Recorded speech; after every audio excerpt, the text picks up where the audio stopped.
네, 우리 시작하도록 하겠습니다. 기도하겠습니다. 하나님 아버지, 오늘 하루를 우리에게 이렇게 귀하게 은혜로 허락해 주시고 삶의 자리에서 또 일하고 각자의 맡은 또 하나님께서 주신 많은 것들을 감당하다가 이 저녁 시간에 함께 말씀을 듣고 배우기 위해서 모였습니다. 이 시간 하나님, 우리 영혼이 하나님의 말씀 속에서 다시 한번 위로와 소망을 얻고 화평과 기쁨을 얻고 다시 한번 이 세상을 어떻게 살아가야 할지에 대한 확신과 소명을 얻는 복된 시간이 되게 하여 주옵소서. 하나님, 이제 복음서를 우리가 함께 생각하고 함께 듣기를 원하는데, 이 복음서의 중심이 있는 예수 그리스도와 또 하나님의 나라가 우리의 삶 속에, 우리의 마음 속에 다시 한번 깊이 와닿는 거룩한 은혜를 허락하여 주옵소서. 저녁 시간입니다. 피곤할 수도 있습니다. 하지만 하나님께서 주시는 새 힘과 위로로서 우리의 영혼이 다시 한번 새 힘을 얻는 시간들이 되기를 소망하오며 예수 그리스도 이름으로 기도드립니다. 아멘. 네, 또 이 자리에 오신 또 분들, 또 우리 방송을 또 함께 보고 또 함께 말씀을 듣는 분들, 저녁 시간이라 또 많이 또 피곤도 하실 수 있겠지만 또 하나님 말씀 더 이렇게 함께 우리 또 집중해서 들으면서 또 하나님이 주시는 또 위로와 소망을 기대했으면 좋겠습니다. 예. 여러분, 우리가 지난 시간에 이어서 이제 드디어 복음서 개관을 들어가게 됐습니다. 예. 우리 첫 번째 지난 시간에 살펴본 복음서가 무엇이었습니까? 네, 마태복음이었죠. 마태복음. 자, 복음서에는 크게 네 가지가 있는데 또 어떤 복음서가 있나요, 여러분? 아시는 거? 마태복음, 네, 순서대로 보면 마가복음, 네, 누가복음, 요한복음. 네.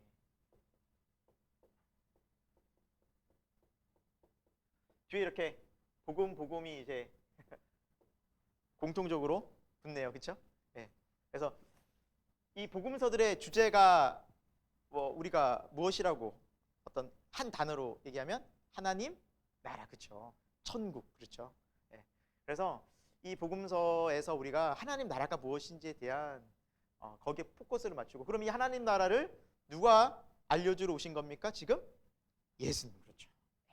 예수님께서 이제 그 부분이 바로 우리 사복음서를 좀 함께 읽고 또 공부하는 또 그런 분명한 목적이 됐으면 좋겠습니다. 그래서 하나님이 예수 그리스도를 통해서 하나님 나라의 복음을 어떻게 전하셨는지, 하나님 나라의 복음이 무엇인지, 또 이 하나님 나라가 내 안에 우리의 삶 가운데 임했는지, 그래서 그 하나님 나라가 임한 사람들이 모인 공동체가 바로 교회가 되겠죠. 그리고 우리 이 교회가 장차 영원한 하나님 나라, 그렇죠? 이제 다시 오게 될 예수 그리스도를 통해서 진짜 영원한 그 하나님 나라에 들어가게 되죠. 그래서 이 하나님 나라는 키워드가 너무너무 중요합니다. 너무너무 중요하고요. 오늘 이 시간 또 계속해서 그 복음서에 대해서 함께 우리 정리해 보도록 하겠습니다. 자, 그러면 이제 두 번째 오늘 이제 마가복음. 네. 마가복음을 좀 함께 좀 개관을 살펴보도록 하겠습니다. 자, 새로운 책은 287쪽이고요. 여러분 옛날에 갖고 계신 그 책은 253면 3쪽 이후에 쭉 보시면 이제 마가복음, 네, 개관이 있을 겁니다. 좀 지나에 있나요? 마태, 마가.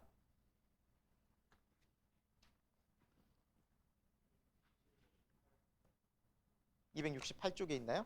아, 그렇네요. 예, 268쪽 이후에 마가복음, 이게 조금 이렇게 여기서 좀 다르네요. 네, 268, 네, 그 부분에 있습니다.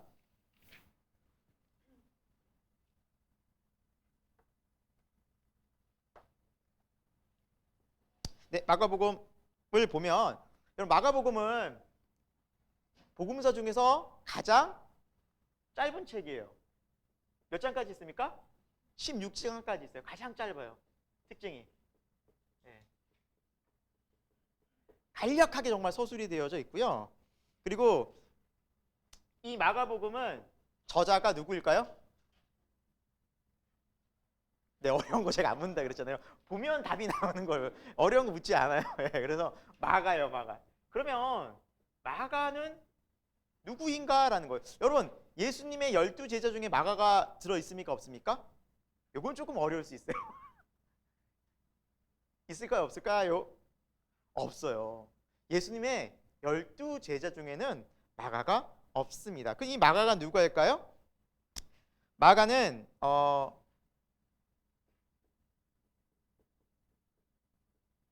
베드로의 동역자이자 통역사였어요. 예. 베드로와 밀접한 관계에 있었던 어떻게 보면 베드로의 제자였어요. 그래서 베드로전서 5장 13절에 보면 어떤 말이 있냐면 내 아들 마가라는 표현이 있어요. 왜요? 네? 아 근데 이게 진도가 달라가지고 요거 위주로 갈게요. 예. 조금 더 나와요. 예. 네, 책이 조금 편집이 제가 지금 하는 이 책은 새로운 책 위주로 지금 편집을 하고 있어서 가고 있어서 제가 예, 그러니까 복음서를 다 먼저 볼 거예요. 사복음서를 먼저 쭉 보고 그 다음에 예수님의 탄생부터 그리고 예수님의 일대기를 다시 한번 들어가요. 그러니까 조금 순서가 지금 기존에 갖고 있었던 여러분 책과 좀 다를 수 있어요. 제가 그 얘기를 안 해드려서 헷갈렸구나. 다시 한번 정리해드리면 먼저 사복음서에 대한 개관을 먼저 합니다. 여러분 먼저 사신 책에는 아마 마태복음 있고 예수님의 생애 있고 뭐 마가복음 있고 예수님의 생애 있고 이런 식으로 나눠져 있는데 요거를 한꺼번에 제가 마태복음, 마가복음, 누가복음, 요한복음을 개관을 다 하고 그 다음에 예수님의 생애를 태어나심부터 십자가의 죽으심과 부활까지 쭉 연결해서 하겠습니다. 그래서 책 페이지가 다소 좀 차이가 있을 수 있습니다. 네, 그 좀 양해 부탁드리고요. 네, 어렵네요. 책이 바뀌어져가지고. 네.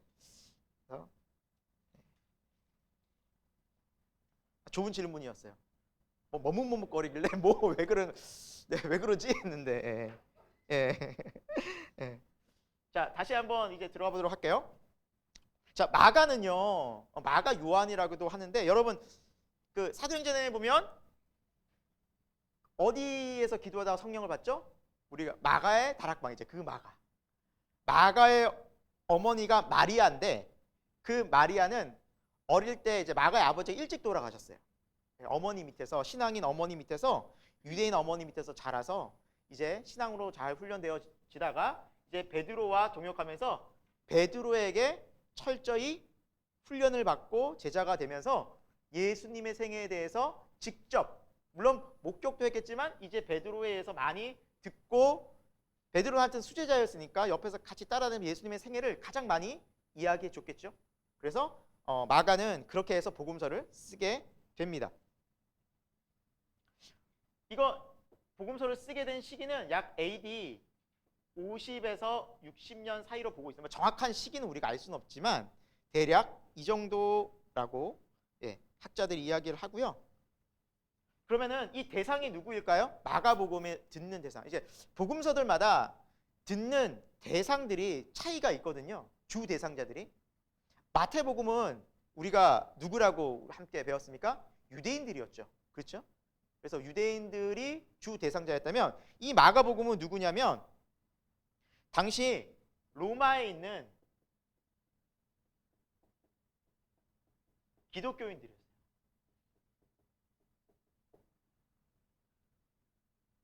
그러니까 당시 이제 로마라는 사회 속에서 힘들게 박해를 받고 살아가던 이제 그 크리스찬들이 대상이었죠.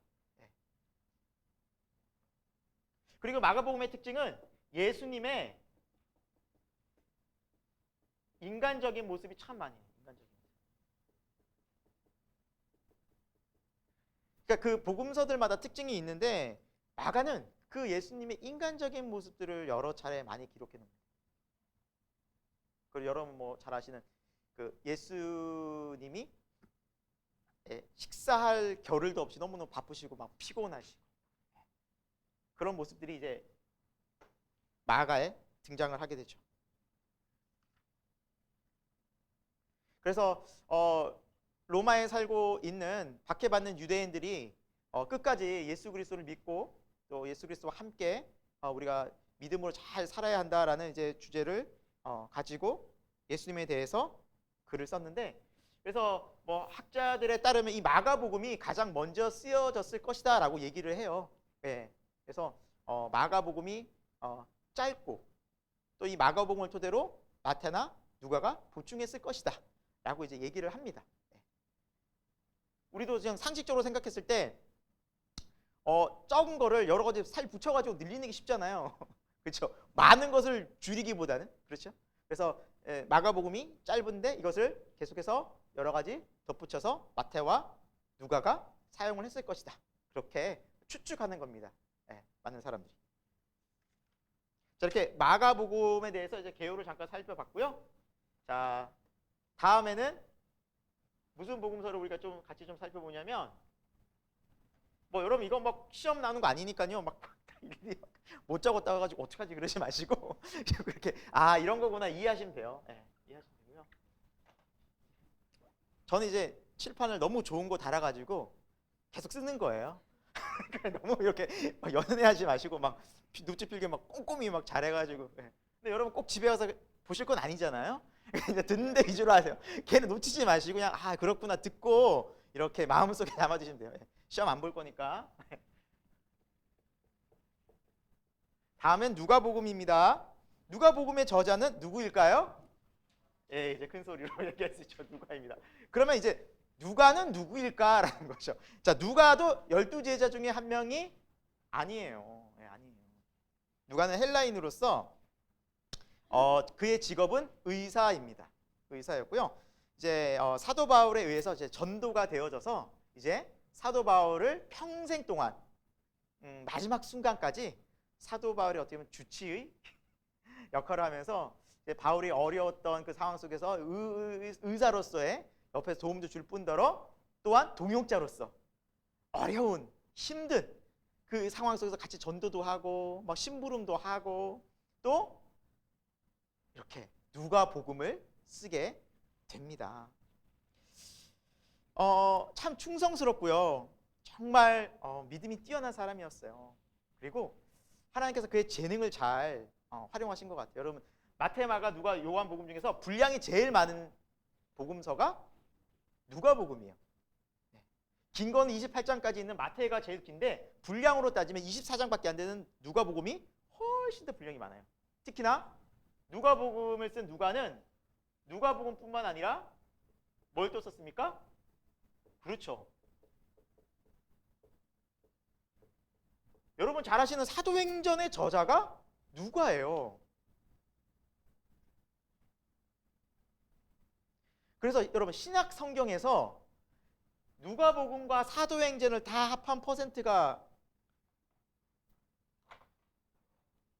제가 이거 적어왔는데 28%랍니다. 28%. 신약 성경 전체 28%. 참고로 바울 서신이요 23%예요. 심지어 바울보다도 분량으로 따지면 누가가 훨씬 더 많은 양을 쓴 거예요. 엄청난 사람이죠. 그렇게 보면 엄청난 주님께 쓰임받는 제자였다는 것이죠. 누가는 참 이 누가복음의 특징은 분량이 많고 그럼에도 불구하고 표현이 굉장히 풍부하고요. 섬세하게 예수님에 대해서 자세히 이야기하고 있어요.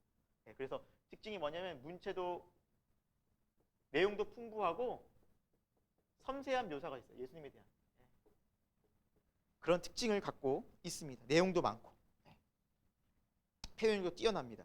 그리고 기록 시기는 AD 한 60년경으로 봐요. AD 60년경으로 봐요. 그래서 아마 마태나 마가보다는 조금 이후이지 않을까라는 것이 좀 대부분의 학자들의 또 이야기입니다. 그리고 누가복음의 특징은 가난하고 소외받고 사회적으로 이렇게 외면된 사람들을 많이 이제 주로 그 사람들의 이야기를 많이 실었죠. 상처받고 또 외면당하는 가난한 자들, 그런 사람들의 이야기가 많이 포커스가 담겨져 있습니다. 다시 말하면 누가는 이런 사람들에 대한 예수님의 시선을 굉장히 주의 깊게 봤던 것이겠죠. 대상은 누구일까요? 대상은 좀 늦겠는데 이 누가의 대상은 이방인들입니다. 왜 그럴까요? 누가가 헬라인이었잖아요.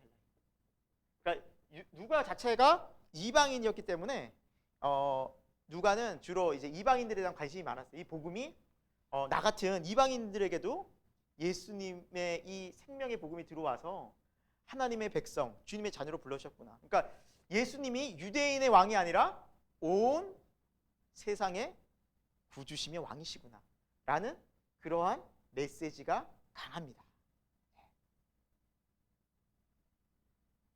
네.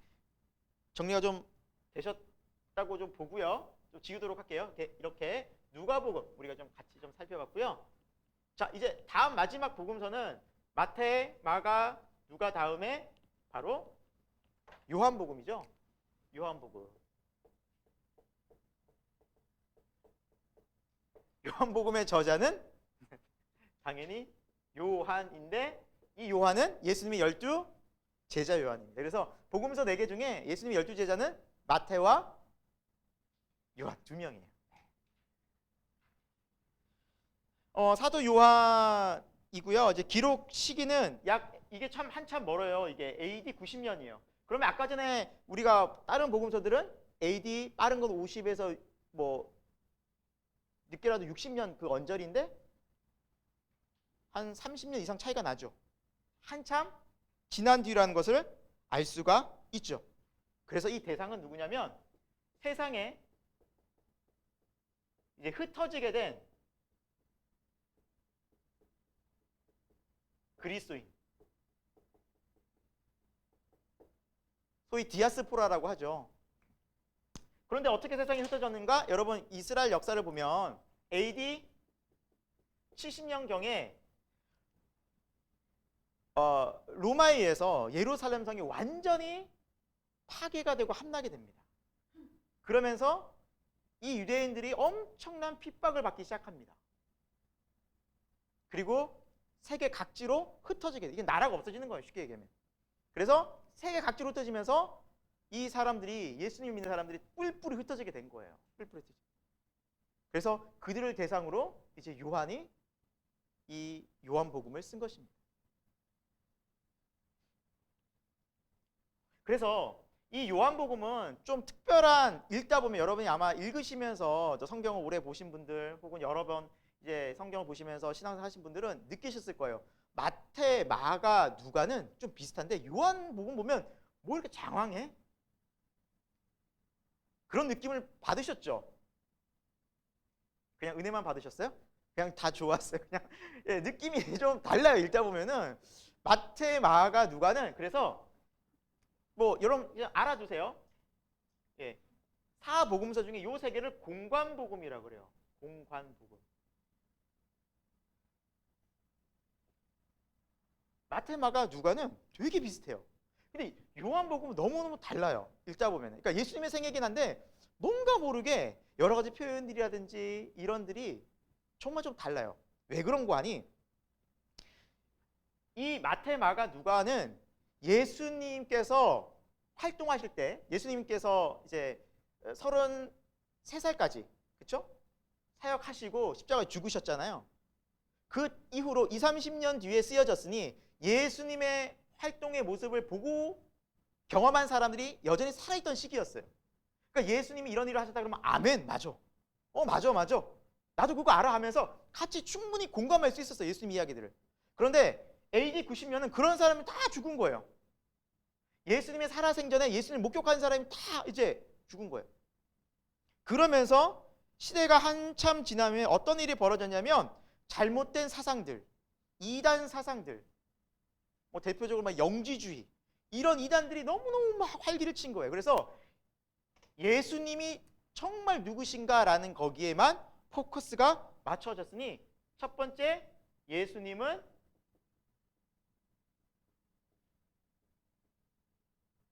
하나님의 아들이시다. 여기서 하나님의 아들이라는 것은 뭐냐면 하나님이란 얘기예요. 그래서 여러분 잘 아시는 분, 나와 아버지는 하나다. 이게 어느 복음서일까요? 어려운 거 묻지 않아요. 할까요? 요한복음에 나오는 거예요. 말씀이 태초에 말씀이 계시니라. 말씀이 육신이 되어 우리 가운데 거하셨다. 그분이 예수다. 이게 어느 복음서일까요? 요한복음 1장부터 1절부터 이렇게 딱 나오는 거예요. 예수님이 누군가. 뭐 족보 이런 거 필요 없어요. 워낙 이단들이 잘못된 사람들이 많이 나와서 예수님은 하나님의 아들이시다. 딱 처음부터 딱 이렇게 설명을 해 주는 거예요. 그리고 예수님은 하나님의 아들이신과 동시에 인간으로 오셨다.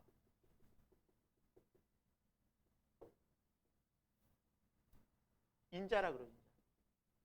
그래서 완전한 신임과 동시에 완전한 인간으로 오신 분이 예수 그리스도입니다.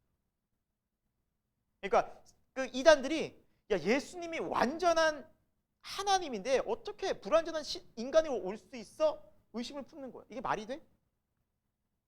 그래서 예수님이 십자가의 고통은 예수님이 실제로 겪은 게 아니야. 인간적인 고통이 아니야. 신인데 어떻게 고통을 겪어? 그냥 잠깐 육체만 빌려서 그건 진짜 시적 고통이 아니야. 진짜 인간으로 오시지 않았기 때문에. 신적으로만 오셨기 때문에 그건 인간의 고통을 느낄 수 없어요. 그러면서 신으로만 묘사하고. 그러니까 잘못된 사상들과 잘못된 이단들이 거기에 엄청 많이 침투를 해서 예수님의 신성과 인성을 분리시키고 갈라놓고 이러한 사상들이 막 들어가기 시작해요. 그래서 예수님이 누구인가, 예수님이 정말 누구인가에 대한 포커스가 바로 요한복음의 가장 중요한 내용이었다라는 겁니다. 그리고 요한복음의 특징은 그래서 예수님이 누구인가라는 그런 특징을 갖고 있어서 예수님의 실대 자기선언이 있어요.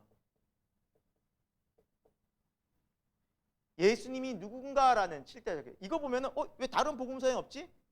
할 정도로 엄청난 이야기를 예수님이 많이 하셨는데 특히 요한 사도는 다른 것들은 다른 복음서에서 다 이야기했으니 예수님이 정말 누구신가에 대한 이런 이야기로 복음서를 써야겠다는 하나님 감동을 주셨던 것이겠죠.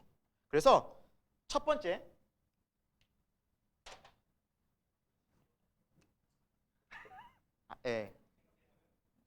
신대원에 나오는 시험 문제이기도 합니다.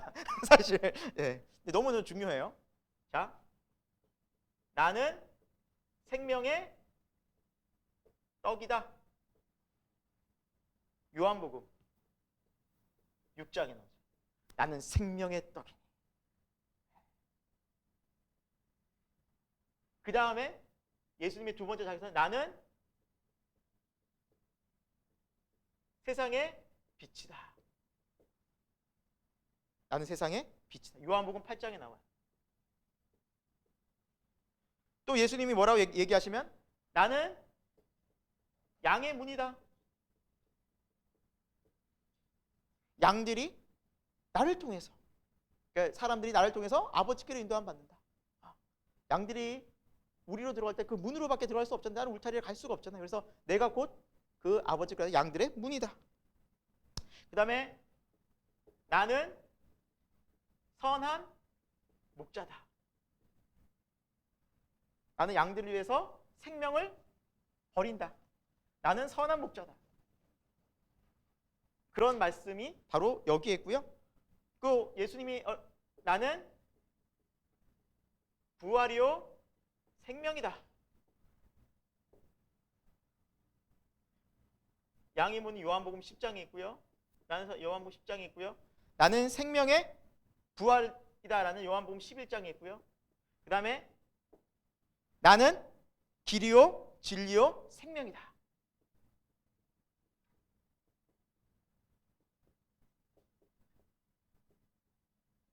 요한복음 14장에 나오죠. 마지막으로 나는 참 포도나무다.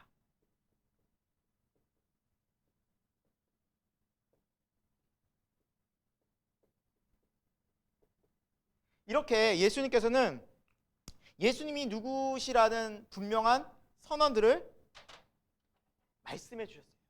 나는 떡이고 빛이고 양의 문이고 선한 목자고 부활이고 또 길이고 포도나무고. 그래서 신대원 다닐 때 떡빛 양선 북일포에서 외웠던 기억이 저걸 짜봤어. 이걸 외워야 썼거든요. 헷갈려서 떡빛 양선 북일포. 지금도 잊어버리지 않을 정도로 예수님이 누구시라는 우리가 잘 아는. 근데 우리가 여러분 이 말씀들이 우리가 많이 쓰고 있고 또 많이 알고 있고 되게 익숙하죠. 그렇죠? 그렇죠? 딱 꽂히잖아요. 예수님 누구니. 근데 사복음서 앞에 보면 예수님이 누구야라고 하면 뭐 어떻게 정의 내릴지 되게 난감해요. 병자를 고쳐주셨고 제자를 불러주셨고 기적을 이루셨고. 근데 요한복음에는 예수님이 누구란 게 우리가 잘 아는 예수님의 정의들 다 여기 나와요. 그러니까 각 복음서들마다 특징들이 있고 우리에게 너무너무 필요하고 너무너무 소중한 메시지들이 다 다양하게 있어요. 그래서 이 사복음서를 함께 우리가 배워갈 때 예수님에 대해서 우리가 확실하게 또 예수님에 대해서 우리가 분명하게 믿고 알 수 있다는 것이죠. 감사하게도 복음서가 4개밖에 없어서 이 정경에는 워낙 또 많이 있지만 그래도 우리가 여기까지만 알아도 충분히 예수님에 대해서 우리가 알 수 있다라는 거. 여러분 그리고 그 예수님의 공생애가 요한복음 계속 이어서 할게요. 요한복음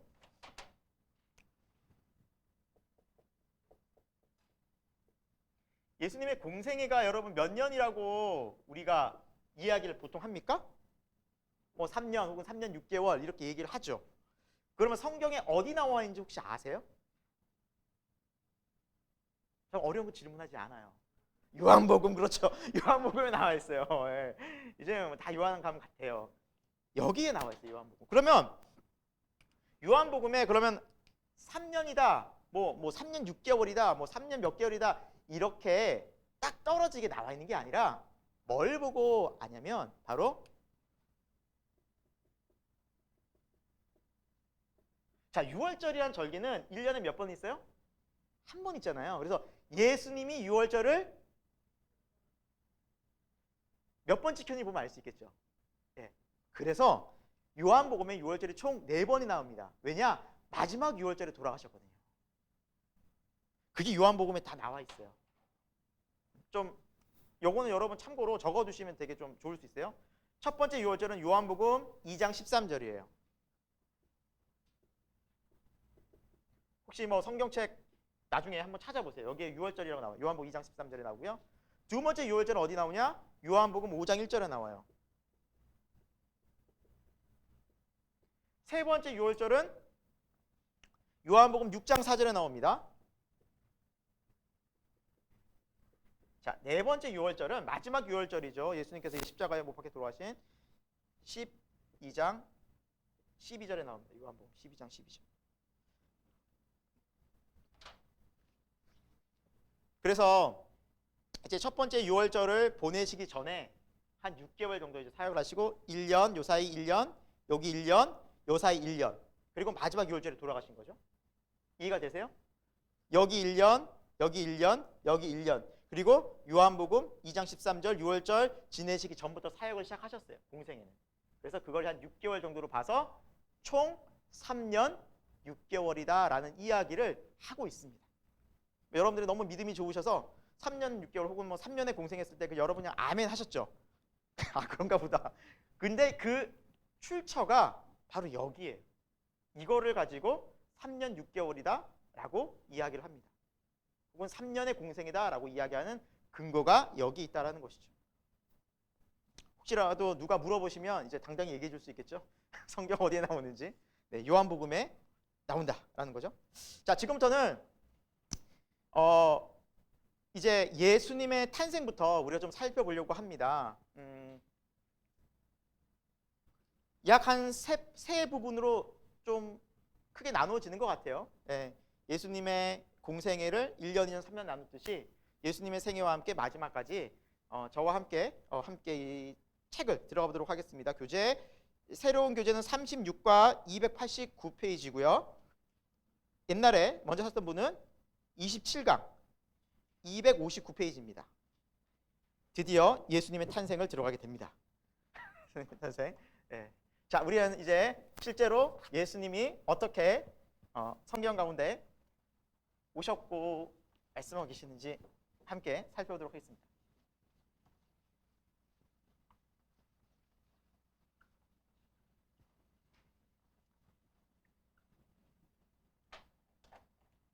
자, 첫 번째 예수님의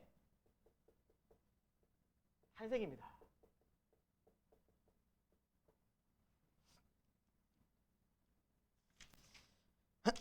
자, 예수님의 탄생하면 첫 번째 우리가 잘 알고 딱 눈에 들어온 게 마태복음 1장에 보면 뭐가 눈에 들어옵니까? 족보가 눈에 들어오죠. 족보를 아주 탁 전하는데 족보는 마태복음뿐만 아니라 한 곳에 더 나옵니다. 혹시 어디 나오는지 아세요? 마태와 누가. 이 두 곳에 족보가 등장을 합니다. 조금 더 좀 살펴보겠지만 이 마태복음과 누가복음에 나오는 족보는 조금 차이가 있어요. 먼저 이제 마태복음의 역사를 보면, 자, 마태는 아까 대상이 누구였어요? 유대인. 그렇죠? 유대인은 메시아가 다윗의 자손, 즉 왕의 후손이 왕의 후손. 그래서 왕들의 이름 위주로 탁 아브라함부터 딱 시작해가지고 딱 왕들의 이야기를 쫙 이렇게 기록을 해놨어요. 윤일이 너무너무 좋아하죠. 그래서 유대인의 시작을 했는데 가만히 보다 보면 이 마태복음에는 왕들의 이야기로 다 멋지게 나와야 하고 그러면 너무 좋겠는데 기분 나쁘게 이 족보에는 여인들의 이름이 등장해요. 그런데 그 여인들의 삶이 참 만만치 않아요. 첫 번째 등장하는 사람이 다말이에요, 여러분. 뭐 이제 우리가 설교를 듣고 성경을 보시면서 이 다말의 사건 이야기를 아시는 분도 계시겠지만 한번 얘기를 하면 이 다말은 이제 야곱의 넷째 아들인 유다의 집에 며느리로 들어갑니다. 근데 이 유다는 세 명의 아들이 있었어요. 엘과 오난과 셀라. 이 세 명의 아들이 있었는데요. 이 엘이 첫 번째 아들 엘이 다말과 결혼을 하면서 하나님 앞에 너무너무 악해서 하나님이 죽여버리십니다. 근데 당시 그 유대인들은 어떤 문화가 있었냐면 만약에 형이 자녀가 없이 죽잖아요. 그럼 동생이 결혼을 대신해줘서 계속해서 대를 이어나가게 해줬어요. 이건 뭐냐면 그 여인을 보호하기 위한 거예요. 이 여인은 만약에 결혼했는데 남자가 죽고 그 다음부터는 보호를 못 받잖아요. 결혼도 못하고. 그러니까 삶 자체가 완전히 끝나는 거예요. 그러니까 하나님이 그거를 방지하고 여인을 보호하기 위해서, 그리고 대를 계속 이어나갈 수 있도록 보호하시기 위해서 이 결혼을 동생이 하도록 했어요. 그게 문화였어요. 자, 그러면 이 속에서 오나는 잘 이걸 순종했는데 하나님 보시기에 또 악했어요. 불순종했어요. 죽이셨어요. 자, 이 정도 되면 이제 유다가 아니 결혼만 하면 아들들이 죽네 이걸. 근데 원인이 누가예요? 누구한테 있어요? 여기 있는 게 아니라 며느리가 아니라 자기 아들을 잘 교육시켰어야 되는데 아주 그냥 아들은 엉망진창으로 키워놓고 그냥 며느리 탓만 하네? 셋째 아들 보내겠어요? 말아야겠어요? 이거 어떻게 가면 죽을 것 같은데? 안 보낸 거예요. 대가 끊어지는데 이제 이거 뭐 대를 이으려고 했는데 대가 끊어지게 생겼으니 안 보낸 거예요. 의도적으로. 가서 좀 기다려라 며느라. 힘들지? 알아. 기다려. 보냈어요. 그러나 의도적이었어요. 안 보낼. 아직 어리잖아. 셀라 아직 어리잖아. 아무것도 모르잖아. 좀 키워서 보내줄게. 보냈어요. 며느리는 가서 기다리고 있었죠. 소식 깜깜무소식인 거예요. 깜깜무소식. 알았죠. 시아버지가 의도적으로 이거를 안 하려고 합니다. 그때 때마침 유다의 아내마저 죽게 됩니다. 갑자기 사랑하는 아내도 있고 막 자식이니까 막 너무너무 외로웠던 거죠. 그리고 그 외로움을 달래기 위해서 길을 가고 있는데 그때 다말이 성경에 보면 창녀로 위장을 합니다. 몸판. 의도적이었죠. 기다렸던 거예요. 시아버지를.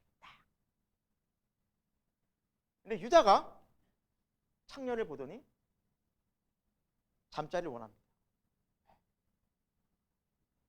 외롭고 힘들었던 거죠. 그래가지고 안 되겠다 하고 잡니다. 그날 밤 하루를 잡니다. 그리고 자기가 지금 뭐 줄 게 없으니 돌아오는 길에 자기가 이제 염소를 주겠다 이렇게 얘기를 해요. 그런데 다말이 제가 그걸 어떻게 믿습니까? 뭐 증거라도 주셔야죠. 증거품으로 도장과 끈과 지팡이, 그러니까 본인이 쓰던, 그러니까 자기가 소유하던 도장과 지팡이의 끈을 줍니다. 내가 다음에 왔을 때 요거 보여주면 내가 여기에 다 취약해지게 쉽게 얘기하면 돈을 계산하려는 거였죠. 값을 지불하려는 거였죠. 알았다고 가져갔어요. 그리고 다시 돌아가서 그거 찾으려고 자기 거 찾아야 되니까 보냅니다. 동물을. 그래서 가보니까 없는 거예요. 이상하다. 분명히 있었는데 사람들은 거기는 그런 여자가 있을 때가 아닙니다. 그래서 이상하다 하고 있었던 찰나에 몇 개월 뒤 소식이 들려옵니다. 아유, 큰일 났습니다. 다말의 배가 부르고 있습니다. 아니 뭐라고? 유다가 화가 난 거예요. 아니 이는 며느리가 말이야 조신 잊지 못하면 가가지고 뭔 짓을 했길래 불태워버려, 죽여버려. 화가 막 나가지고 우리 가문을 어떻게 보고 당장 잡아와 그러는 거예요. 잡아왔어요. 막 사람들은 막 죽이라고, 당장 죽이라고. 근데 다말이 그러는 거예요. 제가 임신한 거 맞습니다. 그런데 저를 임신시킨 남자가 저에게 이걸 줬습니다. 하고 도장과 끈과 지팡이를 딱 보여주는 누구예요? 자기인 거예요. 유다인 거예요. 그때 유다가 얘기하죠. 맞다. 내가 너를 속였다. 내가 하나님 앞에도 보냈고 너가 나보다 옳도다. 그리고 해산을 하는데 베레스와 그리고 한 명이 갑자기 생각나네. 베레스와 뭐지? 세라가 태어납니다. 베레스와 세라. 근데 베레스가 둘째예요. 이 둘째가 예수 그리스도의 그 계보에 올라가게 되죠. 여러분 그냥 우리가 일반적으로 생각해도 참 일어나기 참 민망하고 있을 수 없는 일이 거룩한 예수님의 족보에, 그래도 유대인들은 그거 엄청 중요하게 생각해요. 왕의 족보에 다말이. 이건 뭘 말할까요? 우리가 이런 죄인이라는 거예요. 뭐 다말만 있습니까? 라합 있죠. 라합은 출신이 여러분 기생이에요. 기생. 기생은 누군지 여러분 충분히 아시겠죠. 어떤 삶을 살았는지. 기생 라합이라 그러죠. 그리고 또 누가 있어요? 룻이라는 여인이 있어요. 이 여인은 모압 지방의 여인이에요, 여러분. 하나님이 모압과 암몬을 신명기에 23장의 총회, 즉 제사나 모임에 절대 들어오지 마. 영원히 너희는 못 들어온다. 모압과 암몬 족속을. 하나님이 그냥 절대로 들어오기 못했어요. 왜냐하면 이스라엘이 출애굽할 때 발람 선지자에게 이스라엘을 저주하게 만들고 하나님의 뜻을 거스르게 악한 일을 했거든요. 그러니까 하나님 앞에서 아주 그냥 끝까지 저주를 받은 그런 민족이 모압 족속인데, 이 이방인 족속, 진짜 이게 하나님이 싫어하시는 그 족속 중에 한 명인 누가 있어요? 룻이 예수님의 거룩한 족보에 들어간 거예요. 또 그리고 우리가 잘 아는 우리아의 아내 누구예요? 바세바. 성경에 보면 다윗의 아내라는 표현이 없어요. 여러분 정확하게 보세요. 우리아의 아내라고 했어요. 하나님은 말씀하시는 거예요. 다윗, 너가 왕이지? 그래, 너 잘한 거 있어. 근데 너의 삶은 죄인이야. 넌 남의 아내를 취했어. 즉 간음했어. 솔로몬이 그 아들이잖아요. 우리아의 아내 바세바를 통한 낳은 아들이잖아요. 하나님 그거를 기록하게 했어요. 이 치욕스러운 역사들. 한 사람만 있어도 뭐예요? 호적에서 막 파고 싶어. 이 막 하고 싶은데 거기 막 한두 사람이 아닌 거야 지금. 그것도 너무너무너무 심각한.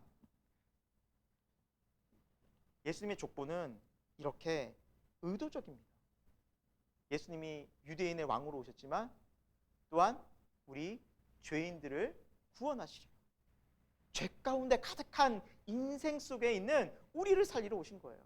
그럼 하나님은 묻죠. 우리에게 묻습니다. 너희는 나으냐는 거예요. 여러분, 우린 이 사람들은 낫냐는 거예요. 전 그렇잖아요. 우리가 다윗보다 나을 수 있어요? 솔직히 비교가 안 되잖아요. 근데 그 다윗조차도 이런 죄를 저지른 사람이라면 우리는 얘기할 게 있는 하나님 앞에 죄 덩어리라는 거예요. 그 죄인의 역사 속에 예수님이 죄인을 구원하기 위해서 아무 죄도 없이 그 하나님의 아들이 죄인처럼 되어 오셨다는 게 바로 복음이라는 거예요. 왜? 우리의 죄를 대신해서 죽으시려. 마태복음 이런 특징이 있어요. 이런 특징이 있고, 그리고 아까 전에 그 족보가 두 개 있잖아요. 마태에 나온 족보, 그렇죠? 누가에 나온 족보. 이 차이점과 공통점이 있어요.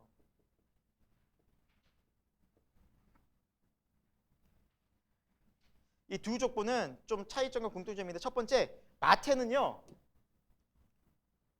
위에서부터 아래로 내려와요. 윗대 아브라함부터 쭉 예수님까지. 그래서 이거를 하향식이라고 해요. 하향식. 아래로 쭉 내려와요. 근데 누가는요 상향식이에요. 아래에서부터 위로 쭉 올라가요. 그런데 그 대상이 여기는 아브라함부터 쭉 해서 예수님까지 오고요. 2번 하면 안 되겠네. 번호로 붙이면 안 되겠다. 여기서는 상향식에서는 누가복음이 예수님부터 하나님까지 올라가요. 하나님.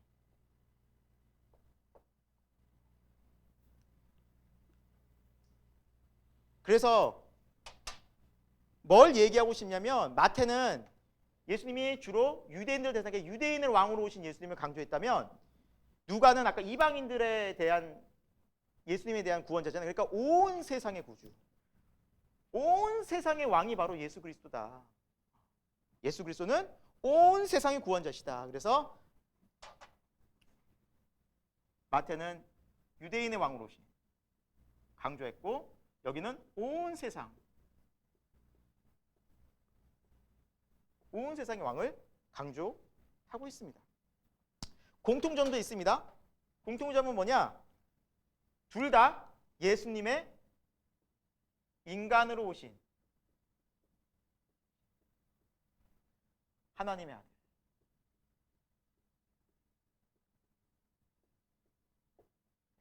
족보라는 것 자체가 인간의 역사잖아요. 그러니까 인간으로 오신 하나님의 아들이시다. 예수님은 인간으로, 인간의 모습으로 오셨다. 두 번째, 하나님은 인간의 실수와 모든 죄와 모든 잘못들 속에서도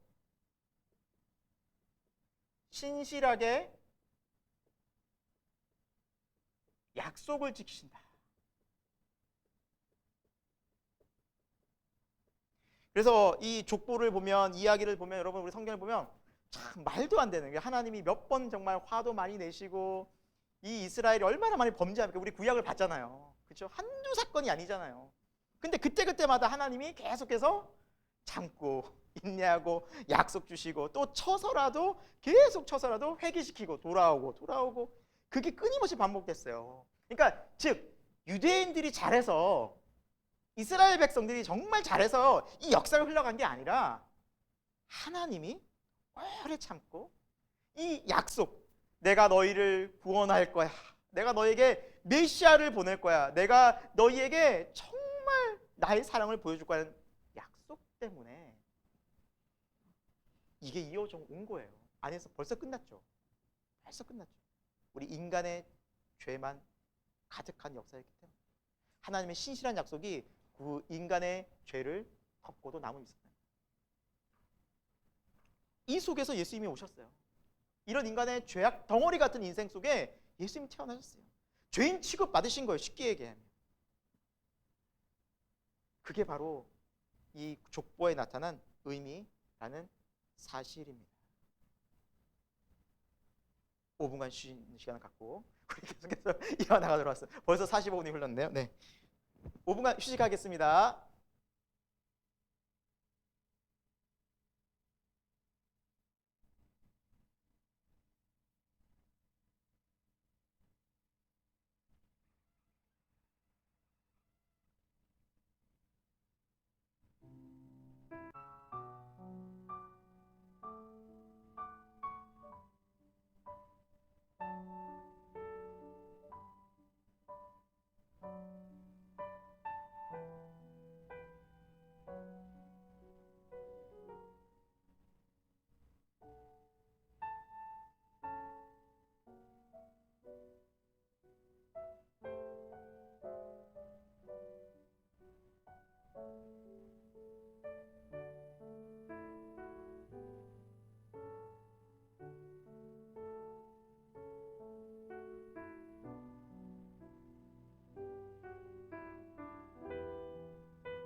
계신 분들은 다시 들어오시고요. 네, 우리가 시간이 이렇게 순식간에 또 가버리네요. 또 하나님 말씀 다시 연이어서 우리 들어가도록 하겠습니다. 자, 요셉과 마리아, 이제 예수님의 탄생에 있어서 너무나 또 중요한 인물이죠. 예, 요셉과 마리아. 육신의 또 아빠고 엄마죠, 요셉과 마리아. 그럼 이 두 명의 이야기도 우리 뭐 이제 복음서에 뭐 마태나 누가나 나와 있는데 읽어보면은 참 우리가 그냥 이렇게 생각하면서 좀 한 번 더 읽어보면 쉽지 않았을 거라라는 생각이 참 듭니다. 그러니까 마리아와 요셉은 이미 약혼을 했어요. 유대인들은 약혼을 하고 1년 동안 각자의 집에서 정결하게 미래를 준비하면서 보내는 기간이에요. 그러니까 결혼과 마찬가지예요. 그러니까 결혼의 연장선이라 보면 돼요. 결혼이에요. 똑같이 우리를 얘기하면. 그런데 더 중요한 게 뭐냐면 이 1년 동안 내가 정말 몸도 마음도 결혼을 준비하고 생각하고. 그런데 덜컥 누가 임신을 마리아가 임신을 해버린 거예요. 그럼 마리아 입장에서는 너무너무 황당하고 당황스럽고 놀라고 그러니까 나는 남자를 알지 못하는데 이런 일이 어떻게 벌어졌습니까 하고 천사한테 얘기하잖아요. 그러니까 그만큼 있을 수 없는 일이 벌어졌지만 마리아는 어떻게 해요? 하나님의 뜻에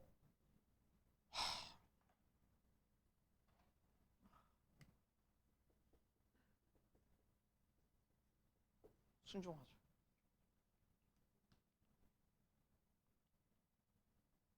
그런데 또 요셉이 자세한 내막을 모른 채 마리아가 임신했다는 소식을 듣습니다. 이거 더 충격이죠. 또 요셉이 그래서 근데 요셉의 태도가 어때요, 여러분? 조용히 끊으려고 해요. 왜냐하면 그때 만약에 결혼하기 전에 이런 기간 동안 임신하게 되면 돌에 맞아 죽었거든요.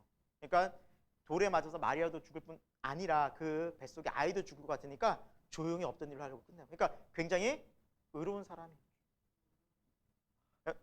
인간적으로 화부터 나지 않겠습니까? 어떻게 이런 일이. 그런데 천사가 얘기해 준다 그래도 받아들여요. 여기도 또 뭐예요? 야, 이거 하나만 봐도 참 보통 사람들이 아닌 것 같아요.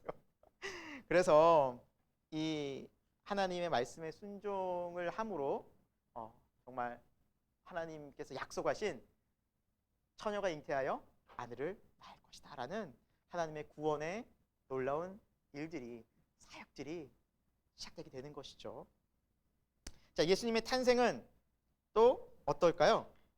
자, 이렇게 마리아와 이제 요셉이 이렇게 임신을 하고 또 이렇게 배가 불러 와중에 지난 시간에 배웠죠. 로마의 황제 가이사 아구스토 옥타비아누스라는 이 황제가 호적을 정리합니다. 그 호적을 정리하는 이유는 뭐라 그랬죠? 그냥 돈이에요. 세금 거두려고. 예. 돈을 더 걷기 위해서 나라의 운영비를 걷기 위해서 이 호적 정리를 시키는데 마리아와 요셉이 있던 곳은 어디였습니까?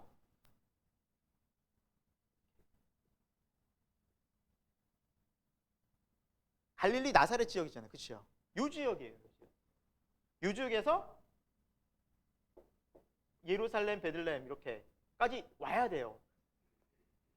본적을 따라서 자기 고향에 가서 호적 정리해야 되기 때문에 그러면은 이 거리를 그 무거운 몸을 이끌고 와야 되는데 길이가 무려 150km예요. 차도 없던 당시. 제가 여기서 집까지 교회에서 집까지 한 30km 되더라고요. 왔다 갔다 왔다 갔다 차를 왔다 갔다. 이거는 그냥 하나 힘든데 이거를 그 당시에 어떻게 그 임신한 몸을 끌고 그거 간 거예요. 예. 나사렛에서 베들레헴. 왜 갔을까요? 미가서 5장 2절에 보면 베들레헴 에브라다야 너는 유다 족속 중에 작을지라도 이스라엘을 다스릴 자가 내게로 나올 것이다. 이스라엘을 장차 다스릴 자 왕이 어디서 태어난다고요? 베들레헴에서 태어날 것이다. 예언되어 있었거든요. 구약의 예언. 하나님은요 정확하신 분이에요. 말씀대로 그대로 행하세요. 풀은 마르고 꽃은 시들겠지만 하나님의 말씀은 영원히 변하지 않아요. 하나님의 말씀을 이루시려고 정확하게 그때 당시 옥타비아누스 가이사구스의 마음을 막 충동시킨 거예요. 너 돈 벌어야지 너 하면서 이렇게. 그 사람은 돈에 이게 막 노예가 돼서 돈을 원했겠지만 하나님은 그걸 통해서 하나님의 섭리를 이루어 가시는 거예요. 역사 속에서. 하여튼 그런 도구로 쓰임 받았어요. 아무튼 가이사는. 그리고 난 다음에 이 예수님의 탄생을 동방에 있는 또 그 동방에 있는 박사들도 또 목자들도 함께 탄생을 이제 축복하는 또 장면이 나오죠. 그런데 또 여기에서 끝나지 않아요. 예수님이 태어나시면서 당시 대헤롯이었죠. 대헤롯. 그러니까 헤롯 첫 번째.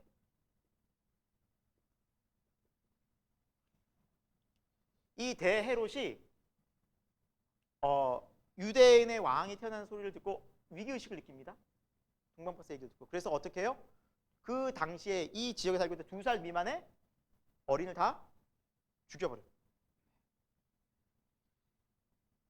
그런 사건이 벌어지죠. 그래서 그 죽음을 피하기 위해서 어디로 가느냐? 피신해 있어요? 어디로? 네, 맞아요. 외국으로 가요. 왜 외국으로 갔을까요? 다른 여러 지역이 있었는데 이유가 있어요. 호세아서 11장 1절에 어떤 말씀이냐면 내 아들을 애굽에서 불렀다라는 말씀이 있어요.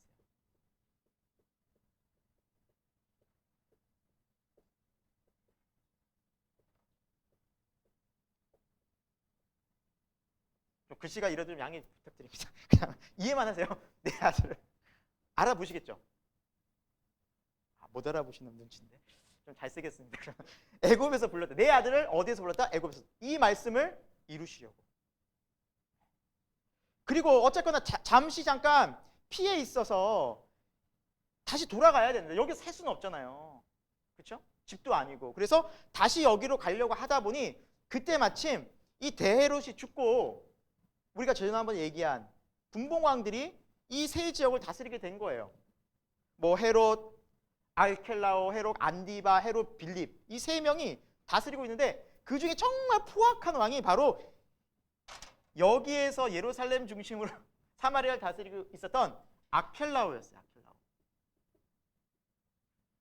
너무너무 그냥 포악하기 그지없었어요. 아빠 닮아가지고. 그래서 여기로 가려고 하다 보면 겁이 나는 거예요. 더 이상 여기서 못 살겠다. 그래서 힘든 그 상황 속에서 애 데리고 예수님 데리고 어디로 간 거예요? 다시 나사렛으로 간 거예요.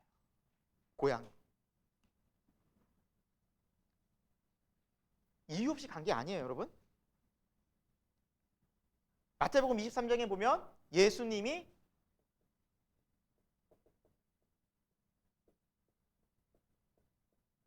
나사렛 사람이라 일컬어진다는 거예요. 그러니까 나사렛 사람이라고 불려진다는 거죠. 예수님이. 이거를 이루기 위해서. 이건 이사야 11장 1절의 말씀을 성취하기 위해서요. 이사야 11장.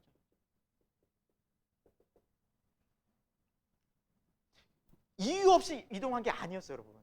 그러니까 어린데 이렇게 각자 처소가 다른 곳으로 이 짧은 순간에 이동하는 사람이 누가 있었겠냐고요. 당시에 여러분 예수라는 이름은요 흔한 이름이었어요. 구원자. 왜 나사렛 예수인지 아세요? 맞아요. 뭐 예를 들면 가버나움 예수, 베들레헴 예수, 예루살렘 예수 1, 2, 3 엄청 많았어요. 거기서 동네가 커서.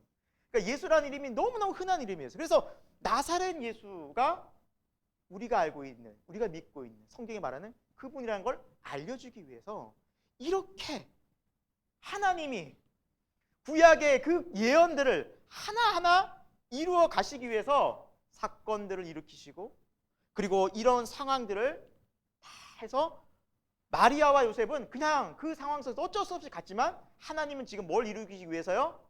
약속, 말씀을 이루기 위해서 정확하게. 그러니까 여러분 예수님이 그냥 유대인의 약속대로 오신 메시아구나 이 정도가 아니라 하나님은 너희가 예수를 좀 봐라. 예수님의 생애를 봐라. 그러면 내 약속들이 하나하나 이루어지는 걸 보게 될 것이다. 이걸 보고 좀 믿어라라는 거예요. 하나님은 너무너무 우리에게 설명해 주시는 거예요. 자세하게. 정확하신 분이에요. 정확하신 분이에요. 그 약속을 이루시는 분이에요. 세상에 어떤 사람이 이렇게 이동하고 이렇게 약속대로 이루는 메시아가 누가 있었겠어요? 예수님이 유일하다는 거예요. 그래서 우리가 성경을 보면 약속대로 이루어진 분은 오직 한 분, 예수님. 그래서 전 이것만 딱 보면 오늘날 내가 예수네, 내가 예수라는 사람이 예수 아닌 이유가 여기 분명히 나와 있어요. 구약에 어떤 예언도 이루어지지 않았어요. 그 사람들이 베들레헴에 태어났어요? 구약 약속처럼 애굽에 갔다 왔어요? 어떻게 가요? 한국에서 태어났는데 구약에 어떤 예언도 안 이루어진 사람 내가 예수래. 이거 보면 너무 말이 안 되는 거거든요. 있을 수 없는 일이에요. 하나님은 우리에게 이미 다 보여주셨어요. 증거해 주셨어요. 우리가 알면 예수님이 누군지 점점 또렷해져요. 구원자가 누군지 점점 명확해진다는 사실이죠. 그리고 예수님의 생애는 이렇게 어린 시절을 거쳐서 12살에 예수님이 어디 올라가시죠? 유월절을 지키기 위해서 이제 예루살렘 성전을 가시는 부분이 누가복음에 잠깐 나옵니다.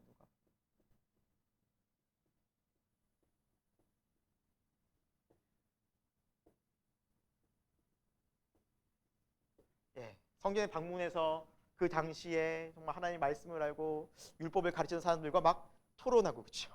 이야기하고 그 사람들이 막 놀라고 막 어떻게 12살밖에 안 돼. 그러니까 예수님은 그때서 또 분명히 그분이 누군지 알고 계십니다. 그래서 찾잖아요. 마리아가 요셉이 예수님을 이제 놓쳐버려서 어디는 막 찾다가 3일 만에 와서 찾아서 하는 왜 여기 있었냐? 왜 우리를 안 찾아내니까 내가 아버지의 집에 있어요. 알지 못했어요. 예수님이 정확하게 그분이 누군지 알고 있었던 거예요. 아버지의 집에. 그런 이제 유년기를 거친 이후에 예수님은 한동안 삶에만 아버지의 그 삶을 또 따라서 육신의 아버지죠. 그 목수의 일을 계속해서 배우면서 집안에 동생들이 많아요. 야고보, 뭐 요셉, 유다 이런 동생들이 많이 있고 시몬 이런 동생들이 있었어요. 여러분 그리고 뒤에 서신서 중에 야고보서 있잖아요. 이 야고보서는 우리가 알고 있는 제자 야고보가 아니라 그 예수님 동생 야고보예요. 이렇게 동생들을 보살피고 집안의 가장 역할을 했어요. 왜냐하면 예수님이 공생의 30살 시작하실 때 요셉의 아버지 요셉의 이야기가 등장하지 않아요. 그래서 아마 그 전에 돌아가셨을 것이다. 어떤 이유인지는 안 나오지만. 그리고 어릴 적부터 예수님은 가장, 첫째니까 가장의 그 무거운 짐을 대신 지시고 집안의 많은 어려운 일들을, 힘든 일들을 감당하셨을 것이다 라고 우리는 충분히 미뤄 짐작해 볼 수 있다는 것이죠. 그러니까 예수님의 삶은 여러분 되게 어려웠어요. 힘들었어요. 가난했어요. 하지만 성실하게 그 삶을 가족들을 돌봤어요. 그러니까 예수님이 갑자기 30살에 하나님 말씀 따라 이제 메시아 사역을 시작할 때 가족들이 막 찾아온 거예요. 형! 여기 이러면 어떻게 하고 형들은 막 찾아온 거예요. 그때 안 믿었으니까. 그러니까 예수님 그러시잖아요. 누가 내 가족이며 누가 내 형제요? 어머니. 여기 하나님의 말씀을 듣고 있는 너희들이 내 어머니고 내 형제 자매다. 그러잖아요. 그 형제들은 어떻게 느낌이? 형 미쳤나 봐. 그러지 않겠어요? 여러분 메시아로 보였겠어요? 같이 나무 패고 톱질하고 목 박다가 갑자기 어느 순간 막 기적 일으키고 집에서는 하지도 않은 것들을 막 이렇게 죽은 사람 살리고 이러고 있으니 형 왜 이래? 아무 소리 안 하다가 아무런 모습 안 보이다. 그러니까 너무너무 놀라서 찾으러 온 거예요. 하지만 나중에 그들도 예수님을 다 만나고 구원자로 메시아로 인정하고 이렇게 제자가 되어지게 되죠. 아무튼 우리가 이 예수님의 생애를 살펴보면 현장을 좀 생각해 보면 참 쉽지는 않았을 것입니다. 예수님은 그럼에도 불구하고 예수님은 십자가의 길, 메시아의 길을 계속 가셨어요. 하나님의 말씀에 예수님은 계속 순종의 길을 걸어가셨습니다. 그리고 이제 30살 나이 30살에 이제 메시아 사역을 본격적으로 시작하셨습니다. 근데 이 메시아 사역을 시작하실 때 먼저 등장한 사람이 있었으니 그 사람이 누구였을까요? 바로 세례 요한이었어요. 세례 요한을 하나님께서 등장시키신 이유는 뭐 예를 들면 이런 거죠. 우리가 뭐 어떤 본 공연을 하기 전에 앞부분에 오프닝이라고 있죠. 네, 뭐 어떤 무대를 하기 전에 한 사람이 나와가지고 연극이나 이런 거 막 옆에서 막 재밌게 해가지고 막 화장실 가는 사람도 불러오고 전화하던 사람도 불러드리고 막 이제 집중하십시오 막 그런 사람 있잖아요. 앞에 먼저 나와서 그 역할을 한 거예요. 세례 요한. 소위 도끼 설교라고 합니다. 찍어요. 설교하면 막 죄가 막 느껴지고 막 회개하게 되고 회개하라. 물로 세례 받고 다시는 안 그러겠습니다. 다시 돌아가겠습니다. 로마 사람이든지 막 이방인들도 와가지고 막 다른 사람들 회개하게 되고 놀라운 변화가 일어나는 거예요. 근데 이게 왜 놀랍냐면 여러분 당시 유대인들은 죄를 씻는 방법 뭐였어요? 제사였어요. 그렇죠? 제사 드리고 있는데 갑자기 세례 요한이 말씀 전하고 막 물로 세례 주고 깨끗하게 된다 그러니까 근데 사람들이 거기 훨씬 많이 몰려. 능력도 있어. 그러니까 너무너무 막 사람들이 막 분위기 이상한 거예요. 이 사람 뭐야 하고 갑자기 유대 사회 스포트라이트를 받게 되는 순간 세례 요한이 뭐라 그랬느냐? 나는 아무것도 아니다. 그때 예수님이 등장할 때 보라 세상 죄를 지고 가는 하나님의 어린 양이로다. 나는 너에게 물로 세례를 주겠지만 이분은 불로 세례를 줄 것이다. 불과 성령으로 너에게 임하실 것이다 라고 막 선포해 버리는 거예요. 그때서부터 사람들의 시선이 누구에게로 자연히 돌아갔을까요? 예수님에게로. 만약에 세례 요한이 없었다면 예수님이 나타나서 이렇게 했는데 존재감 제로. 그 역할을 한 거예요. 세례. 그래서 예수님 그러죠. 사람이 낳은 자 중에 네가 가장 크다. 그 예수님에게 마지막 그 메시아 사역을 영광 돌립니다. 근데 그 모습을 보면 세례 요한은 엄청 겸손한 사람이었어요. 왜냐하면 자기가 얼마든지 스포트라이트를 받고 있었고 자기가 하고 싶은 교만함에 있었음에도 불구하고 다 내려놓은 거예요. 오직 예수님. 자, 예수님 잘했어. 너 최고. 잘했어. 순종하니까. 그렇게 예수님께 세례를 베풀고 그 세례 받는 장면에서 보면 성령이 비둘기같이 임하시고 하늘에서 하나님 아버지 음성이 들리죠? 뭐예요? 이는 내 사랑하는 아들, 내 기뻐하는 자다. 그 속에 성부, 성자, 성령 삼위일체가 함께 하시잖아요. 그러니까 하나님은 성부 하나님, 성령 하나님, 성자 하나님이 세 분이 함께 하세요. 그리고 이 세 분이 함께 놀라운 이 구원의 사역에 하신다는 거예요. 깊은 관심을 갖고 예수님만 보내고 예수님이 힘겹게 하는 게 아니라 성령께서 임하셔서 함께하고 하나님 아버지는 그 사랑하는 아들을 바라보시면서 그리고 예수님께서 계속 기도하시잖아요. 아버지 틈만 나면 가서 하나님께 기도. 그러니까 함께 이 인류를 이 세상을 구원하기 위한 하나님의 놀라운 하나님 나라 사역이 이 세 분 성령, 성부, 성자 하나님에 의해서 이루어지고 나타나기 시작했다는 것입니다. 이 세례 요한이 참 안타깝게도 일찍 죽습니다. 예, 일찍 죽는데 여러분 이제 뭐 잘 아시다시피 다른 말하다 죽는데 누구냐면 이제 그 헤롯 안티파스라고 있어요. 그 분봉왕 중에 한 명. 안디바란 헤롯 안디바.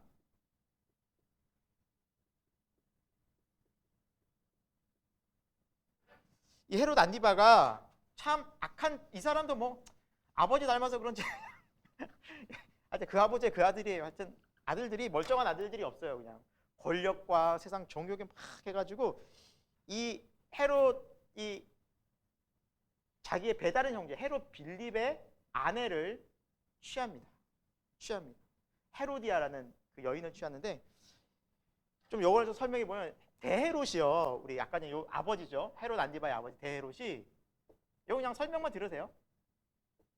부인이 5명 있었어요. 정식 부인만 5명이에요. 그냥. 그래서 첫째, 둘째. 예, 이거 크게 뭐 오늘 한 나눈 이야기에서는 아직 비중이 없어서 이 셋째 부인, 셋째와 넷째와 다섯째가 중요한데 이 셋째 부인의 아들이 헤롯 빌립이에요. 정확히는 1세라 그럽니다. 왜 1세냐? 다섯째 부인에게 낳은 사람이 헤롯 빌립 2세예요. 그런데 이 넷째 부인의 아들이 2명 있었으니 헤롯 안디바와 안티파스라고 그러죠. 아켈라오예요. 성향상 진짜 포악했다고 합니다. 굉장히 약했어요. 아까 아켈라오 피해가지고 이쪽으로 왔는데 뭐 안디바는 만만치 않아요. 그나마 좀 나은 게 안디바지 둘 다 아주 그냥 포악하고 악했어요. 악랄했어요. 이 헤롯 빌립이 아니 우리가 알고 있는 분봉왕 헤롯 빌립이 이 사람이에요, 여러분. 그 3명의 분봉왕이 이 3명이에요. 이게 분봉왕이고요. 이 헤롯 빌립 1세는 왕의 아들이긴 했지만 쉽게 이야기하면 권력에서 밀려났어요. 뭐 나름대로 뭐 정치나 이런 것도 막 뭐 술수도 쓰고 막 또 여기 어머니 역할도 있고 막 엄청나게 해야 되는데 아마 거기에서 밀려났던 것 같아요. 이 헤롯 빌립 1세의 아내가 헤로디아예요. 헤로디아. 이 아내가 헤로디아였어요. 그런데 헤롯 안디바가 좋아하는 거예요. 형의 부인인데도 좋아하는 거예요. 형제 부인인데도. 그래서 뺏고 싶은 거예요. 그래서 역사를 보면 헤로디아를 따로 만나요. 그리고 얘기를 해요. 야, 너 헤롯 빌립 능력도 없잖아. 그래도 살아봐야 뭐 있겠어? 나랑 같이 살자. 그러니까 헤로디아가 그러는 거예요. 아니 당신은 지금 부인이 있지 않냐고. 살고 있는 아내가 있었거든요. 무려 20년간 같이 살고 있었던 부인이 있었어요. 역사를 보면. 이 여인이 누구냐면 나바티안이라는 나라가 있어요. 나바티안이라는 곳의 공주였어요. 그러니까 사해바다 아래쪽이었어요. 모압과 암몬 오른쪽에 있는 왕국의 공주였는데 이 나바티안 공주랑 오랫동안 살고 있었어요. 그러니까 지금 다 가정이 있는 집인 거예요. 그런데 얘기한 거예요. 근데 헤로디아가 안 돼요 그래야 되나? 안 돼요. 나 유부녀예요 그래야 되잖아요. 좋아요 그래 버린 거예요. 어떻게 하죠? 좋아. 나머지 4개 맡겨. 그리고 안디바가 이 나바티안의 공주인 부인을 독살시키려고 합니다. 그러니까 근데 이 나바티안 공주가 그걸 알아채요. 도망가 버려요. 집을 나갔네? 이제 자유네? 와라. 그러자 헤로디아가 땡큐 하고 가버립니다. 내가 뭐 거들떠보지도 무능력한 남자냐. 그래서 나는 돈과 명예야.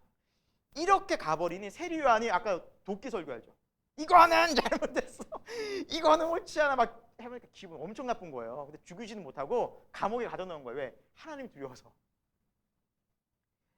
악했지만 좀 그래도 들으면 그래 막 고민을 하고 했는데 이거 너무 회개하기 싫은 거예요. 이건 못 고치겠는 거예요. 여러분 잘 알다시피 헤로디아 딸이 춤추다가 그렇죠? 너무 좋으니까 이 왕이 뭐든지 다 들어줄게. 헤로디아 묻죠. 엄마 뭐 달라 그럴까? 알잖아. 머리. 세례요한 머리. 나 정말 꼴보기 싫어. 얘기했는데 안디바 그 듣고 두려워했지만 자기가 말한 게 있어. 그 앞에서 다 얘기해. 자기 명예가 있으니 또 두렵지만 목을 잘라 순교시키죠. 세례요한은 안타깝게 정말 짧은 생애를 삽니다. 그렇게 하지만 정말 하나님 뜻에 순종하면서 또 하나님 나라를 위해서 귀하게 쓰임받게 되죠. 네. 이런 역사적 배경이 있습니다. 그래서 세례 요한이 그렇게 말씀과 하나님의 뜻을 선포하다가 죽임을 당했습니다. 그렇게 이제 스토리가 좀 이야기가 이제 되고요. 그 이제 세례 요한에게 세례를 받으시군 예수님이 이제 어디로 가시냐면 광야로 가시게 됐는데, 여러분 광야로 왜 가십니까? 시험 받으시러. 시험. 누구에게? 마귀에게. 여러분 이것도 좀 이해가 잘 안 되죠. 마귀에게 시험을 받는다 예수님이? 왜 그러셨을까요? 아까 얘기했지만 인간의 몸으로 입고 오셔서 인간의 삶을 사신 거예요. 여러분 우리가 사탄의 시험을 받아요, 안 받아요? 많이 받죠. 받는 것도 나중에 많이 받죠. 그런 것처럼 예수님도 동일하게 인간의 몸으로 오셨기 때문에 사단이 알아본 거예요. 물론 신적 영역이 있었지만 인간의 연약함이 있거든요. 그러니까 탁 찾아온 거예요. 그래서 세 가지 시험을 하잖아요. 40일 동안 정말 굶주린 예수님에게 첫 번째, 돌이 떡이 되게. 예수님이 하셨어요? 안 하셨어요? 안 하셨죠. 육신의 정욕을 먼저 채우는 삶이 아니라 사람이 떡으로만 살 것이 아니라 오직 하나님의 말씀으로 살 것이다. 그러니까 뭐예요? 떡이 필요 없다는 게 아니잖아요. 예수님이 말씀하신 게. 떡으로만이 아니라 오직 하나님의 말씀으로 살 것이다. 하나님의 말씀 같아서 나는 순종하러 왔지 내 배 채우러 온 게 아니다. 나의 육신의 정욕을 위해서 살아가는 삶이 내 구원의 메시아의 사역이 아니다. 분명히 밝히셨죠. 그리고 성전 높은 곳에 올라가서 떨어져 보라. 그럼 천사들이 탁 바칠 거 아니에요. 그때 당시 예루살렘 성전에 얼마나 많은 사람들이 있었을까요? 그럼 어때요? 와, 엎드리겠죠. 말 한마디 하면 이제 바로 순종이죠. 그 신적인 그런 신비한 것들이 나타나니 얼마나 좋아요, 여러분. 사람들 그런 거 환호하잖아요. 얼마나 환호해요. 마술이 아니라 진짜라면, 그런 기적이 진짜라면 환호하고 난리가 나죠. 왕으로 막 세우려죠. 그거 안 하시잖아요. 이생의 자랑.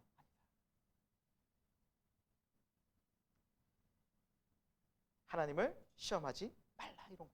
말씀으로 물리치시잖아요. 그리고 마지막은 또 온 영광을 다 보여주면, 세상 영광을 다 보여주면서 내가 엎드려 절하면 이것들을 다 줄 수도 있어. 편하게 가.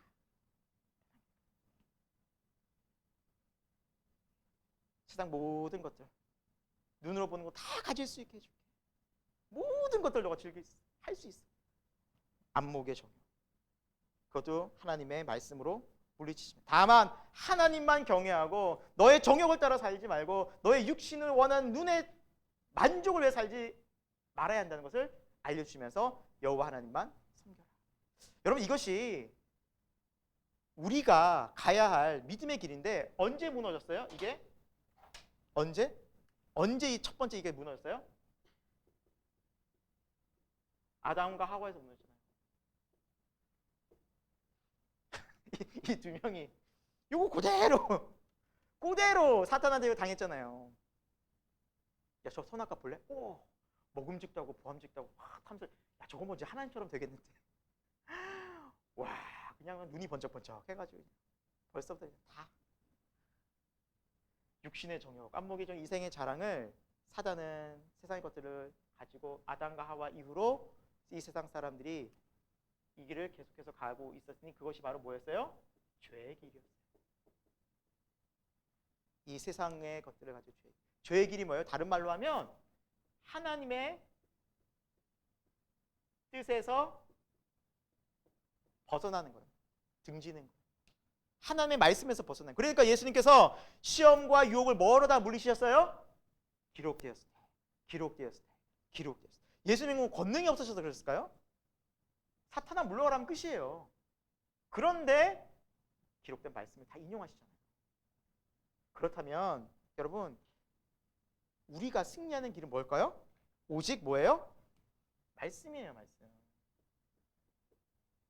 그래서 에베소서에서는 말씀을 뭐라 비유하고 있죠? 전신갑주 중에서 검. 네, 검. 방어 무기가 아니라 공격 무기. 사탄은 소리 지른다고 나가지 않아요. 시끄럽게 음악 튼다고 나가지 않아요. 바깥에 한 바퀴 삥 돌고 와가지고 다시 들어간다고 사탄 나가지가 않아요. 오직 뭘로요? 말씀의 검. 그 말씀의 검은 뭐예요? 내가 말씀을 많이 믿고 알아야 돼요. 그걸로 물리치는 거예요. 이 말씀이 정말 내가 믿어져요. 그 말씀을 믿고 고백해야 돼요. 그러면 점점 우리는 죄의 길에서 어떻게 되는 거예요? 멀어지는 거예요. 말씀이 우리를 진리의 길로 인도해요. 시편에도 그런 말씀 있잖아요. 주의 말씀은 내 발의 등이요 내 길의 빛입니다. 빛이 비추면 어둠이 어때요? 떠나가는 겁니다. 우리 삶이 어둠에서 빛으로 가는 길은 말씀이에요. 하나님이 말씀을 주셨어요. 자, 그러면 예수님께서 왜 시험을 당하시고 마귀에게 지켜 이끌려 나가시고 하셨느냐? 그 이유는 이거예요. 우리에게 뭘 보여주기 위해서 이제 승리의 길, 새 생명의 길, 구원의 길, 의로운 길을 보여주기 위해서 친히 우리에게 보여주신 거예요. 자, 비록 우리가 매번 말씀대로 살지는 못해요. 뭐 저도 마찬가지지만 무너져요. 그럼에도 불구하고 말씀대로 순종하는 영역이 점점 늘어나게 됩니다. 그걸 우리 기독교는 성화라고 해요. 하나님을 믿고 하나님의 말씀으로 우리가 무장되어지고 예수님의 제자가 되면 당장 죄가 끊어지고 당장 죄가 없어지는 것이 아니라 이제 죄를 이기는 권세와 능력을 통해서 승리의 기쁨을 누리는 거예요. 그러니까 찬송하는 거예요. 비록 죄를 져도 뜨겁게 다시 한번 함께 나가고 회개하면서 하나님이 괜찮아. 내가 너와 함께 너 죄 이길 수 있어. 용기를 가져. 믿음을 가져. 말씀을 믿어하고 다시 용기를 주시면서 우리를 인도하시는 거예요. 이것이 바로 믿음의 삶이고 구원의 길. 예수님께서 이것 때문에 여러분 피조물한테 시험 받는 게 얼마나 자존심 상해요. 그게 가신 거예요. 신이. 우리를 사랑하시기 때문에. 자, 우리 계속해서 좀 말씀을 이어가도록 하겠습니다. 여러분 페이지 옛날 책 266쪽입니다. 28과 266쪽이고요. 새로운 책은 298쪽입니다. 이제 예수님이 한 영혼 한 영혼을 이제 돌아보시는 장면들을 우리가 좀 생각해 보려고 합니다. 예수님이 이제 사역을 이제 본격적으로 시험이 끝나시고 시작하시는데 예수님은 한 영혼 한 영혼을 사랑하시는 걸 보게 돼요.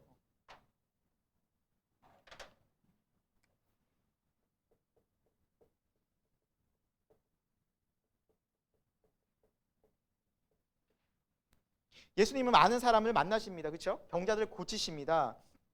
여러분 그럼에도 불구하고 우리가 잊지 말아야 될 것은 뭐냐면 예수님은 한 사람 한 사람을 만나셨어요. 그러니까 다수를 만나셨지만 그 중에 한 사람 한 사람 부르셨어요. 첫 번째 우리 누구를 부르세요? 그렇죠. 제자들을 부르십니다. 자, 우리가 제자들을 부르실 때도 예수님께서 쫙 많은 군중 중에 자, 나를 따라올 사람은 손. 너 나와. 이렇게 부르신 적이 없어요. 우리 지난 시간에 또 우리 누가복음도 받고 우리가 잘 알지만 베드로에게 어때요? 다가가신 예수님은 아주 여러 번에 거쳐서 섬세하게 요한의 아들 시몬아, 장차 너를 개발하리라. 그 베드로의 인생에 대해서 예수님 말씀하시고 베드로의 장모님의 집에서 장모님을 치유해주고 개인적으로 베드로를 처치하시는 거예요. 그리고 베드로의 배에 직접 친히 올라타시고 알고 계신 거예요. 예수님. 나를 찾아오시는 주님은 대중 속에서 그냥 그래 너 이런 분이 아니에요. 섬세하게 계속 보고 계시고 그리고 이 방법 저 방법으로 예수님의 살아계심을 알려주세요. 그리고 찾아오세요. 그리고 베드로가 그 예수님 만나자 모든 국물과 배를 버려두고 주님을 따르잖아요.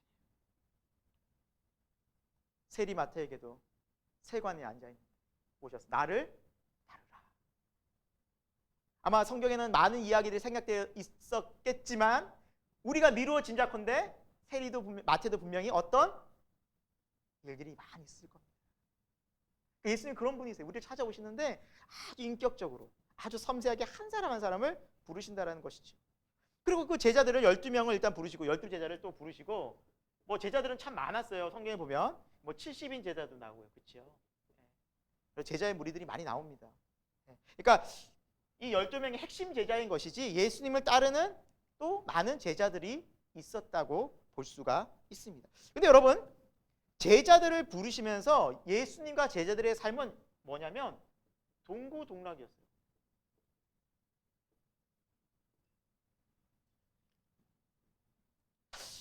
제가 제자 훈련이라는 그런 모토를 가지고 우리 교회도 이제 그렇게 하고 있고 또 많은 교회들이 제자 훈련을 하고 있습니다. 그러면서 제가 점점 성경적 제자 훈련이 뭘까라고 고민하면서 진짜 제자 훈련은 여러분 동고동락하면서 함께 말씀을 배우고 함께 봉사하고 함께 섬기고 함께 사람들이 또 연합해 가고 삶을 함께 사는 거더라고요. 예수님의 제자가 되는 거는 말씀만 1단원, 2단원, 3단원, 1단계, 2단계, 3단계 전도 훈련받고 통과 이게 아니더라고요. 예수님의 제자가 되는 삶은 예수님께서 12명의 제자를 동고동락하신 거예요. 함께 먹고 함께 뭘 배웠겠어? 예수님이 야 물 떠와라. 사람들 앞으로 들어가면 바쁜 와중에 병자들 일일이 찾아다니고 끌고 와서 앉히고 또 다시 또 보내고 또 부족한 거 있으면 또 막 채우고 엄청 예수님의 사역 옆에서 봉사하고 섬기고 특히나 예수님의 제자들 중에는 여러분 극도로 대적하는 사람들이 있었어요. 세리마태랑 그리고 시몬, 가룟 유다였고 셀롯당원이었으니까 그러니까 열심당이었거든요. 그들은 유대인의 독립을 위해서 일하는 사람이었어요. 그러니까 세리마태가 적이에요. 적. 거기만 그랬겠어요? 여러 사람들이 모이니까 여러분 막 싸우기도 하고 서로 안 맞는 부분도 있고 근데 그걸 하나님께서는 안에서 연합하게 하시는 거예요. 이것도 훈련인 거예요. 그래서 여러분 교회 보면은 늘 마음에 맞는 사람들만 있습니까? 그러지 않죠. 그래서 나 저 사람 보기 싫어가지고 내 모임 못 나겠어요. 혹은 저 사람 없는 예배를 피해서 해야겠어요. 나 예배만 드리고 그냥 왔다 갔다 다닐게요. 더 이상은 저에게 뭐 얘기하지 마세요. 이건 진짜 참된 이 제자의 모습이 아니라는 거예요. 진짜 제자는 동고동락해요. 함께 웃고 함께 울고 함께 기도하고 함께 어려움에 지나가는 이 모든 과정들을 함께 한다는 거예요. 그러니까 전 인격적인 훈련이 바로 제자의 삶이고 제자의 모습이고 그것이 교회 공동체라는 겁니다. 사랑하는 여러분, 여러분들 교회를 이제 다 섬기고 두 교회네요. 두 교회밖에 없는데 아무튼 여러분의 교회를 사랑하시고 함께 섬기고 여러분 힘든 일, 어려운 일 함께 동참하시길 바랍니다. 아멘이시죠? 이게 예수님의 제자의 모습, 동고동락하는 거예요. 두 번째, 예수님은 말씀을 가르쳐 주셨는데 마태복음 5장부터 보면은 그 유명한 산상설교가 나와요. 그리고 여러분 잘 아시는 팔복. 심령이 가난한 자는 복이 있느니. 그렇죠? 천국이 그들의 것이며. 우리 책에도 나오죠. 그렇죠? 애통하는 자는 복이 있나니 그들이 위로를 받을 것이며. 온유한 자는 복이 있나니 그들이 땅을 기업으로 받을 것이며. 의에 줄이고 목마른 자는 복이 있나니 그들이 배부를 것이며. 긍휼히 여기는 자는 복이 있나니 그들이 긍휼히 여김을 받을 것이며. 마음이 청결한 자는 복이 있나니 그들이 하나님을 볼 것이며. 화평하게 하는 자는 복이 있나니 그들이 하나님의 아들이라 일컬음을 받을 것이요. 의를 위하여 박해를 받는 자는 복이 있나니 천국이 그들의 것이며. 돈을 많이 버는 자는 복이 있나니 그들이 좋은 집을 얻을 것. 이런 거 없잖아요.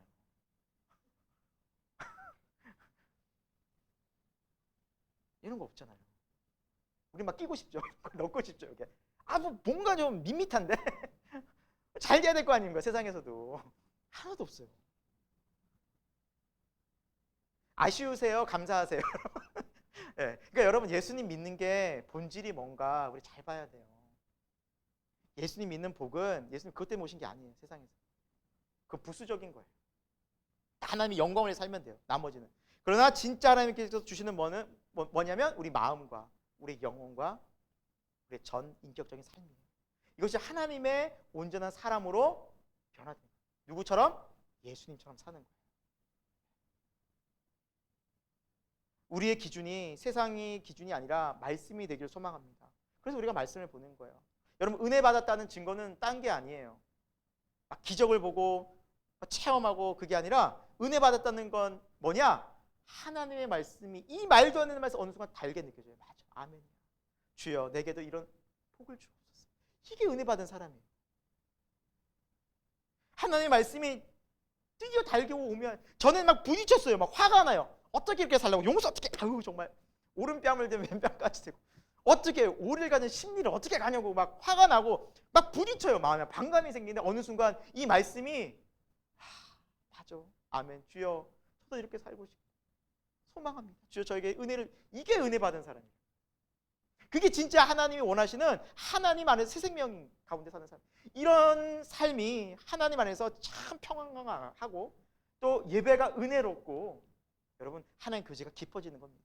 이것이 되면서 우리는 참된 제자의 삶을 산다는 것입니다. 바꿔 말하면